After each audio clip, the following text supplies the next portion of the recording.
Le hacker de Amiens condamné à de la prison ferme, Microsoft intéressé par le rachat de Nokia et Nvidia, la production d'iPhone 5 au ralenti. Salut à tous, on est le vendredi 9 novembre 2012 et c'est le Fresh News du week-end. C'est parti. This is funky fresh. This is funky fresh. This is funky fresh. This is funky fresh. Il s'appelle Dylan, il a 20 ans et car il s'ennuyait à l'école, il a décidé de se pencher sur l'étude de la plateforme Android.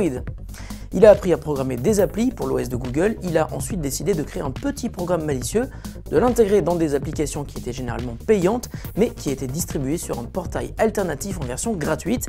Ces applications étaient en fait devenues de véritables chevaux de Troie, elles contenaient en effet un script qui envoyait des SMS surtaxés depuis les appareils sur lesquels elles étaient installées. Résultat, 17 000 personnes se sont retrouvées piégées, Dylan a gagné 4 000 € et le préjudice se monte à 500 000 € pour les opérateurs mobiles. Dylan a été jugé et le verdict a été rendu hier soir, il écope de 1 an de prison, dont 6 mois ferme, il devra porter un bracelet électronique.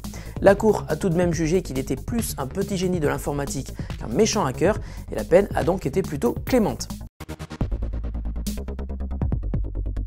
Les spéculations vont bon train autour de deux prochains achats que pourrait effectuer Microsoft. L'éditeur de logiciels devenu constructeur de hardware avec sa tablette Surface serait très intéressé par racheter son partenaire Nokia. Le fabricant finlandais avait raté le virage du smartphone mais se retrouve très exposé grâce à son partenariat autour de la plateforme Windows Phone 8. Mais en dehors de ces appareils tournant sur le nouvel OS de Microsoft, Nokia n'a pas un catalogue très riche et Microsoft pourrait être ainsi acheteur à hauteur de 14 milliards de $, presque une broutille pour Microsoft dont la réserve de cash se monte à 66 milliards de $. Le second rachat dont on parle beaucoup serait celui de Nvidia. Le fabricant de puces graphiques et Microsoft travaillent ensemble depuis longtemps et l'éditeur pourrait s'inspirer du modèle de Apple qui conçoit et fabrique l'élément principal de ses appareils mobiles, le processeur. Là aussi, la valeur de Nvidia serait estimée entre 14 et 16 milliards de $, donc toujours à la portée de Microsoft. Ces infos sont pour l'instant des spéculations avancées par des spécialistes du secteur aux États-Unis, mais pourraient très vite se transformer en véritables informations. À suivre.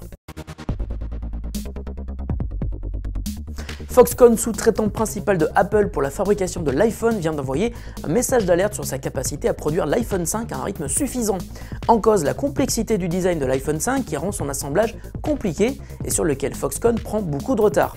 En conséquence, Apple a du mal à livrer ses clients. Après une première vague de 5 millions d'exemplaires fabriqués et qui ont été vendus en quelques jours, la production est désormais au ralenti et les délais de livraison s'allongent dangereusement. Foxconn, qui pourrait à son tour sous-traiter une partie de la production, se retrouve donc dans une situation compliquée car c'est le même sous-traitant qui assemble l'iPad mais aussi des produits pour Nokia, Intel ou Sony.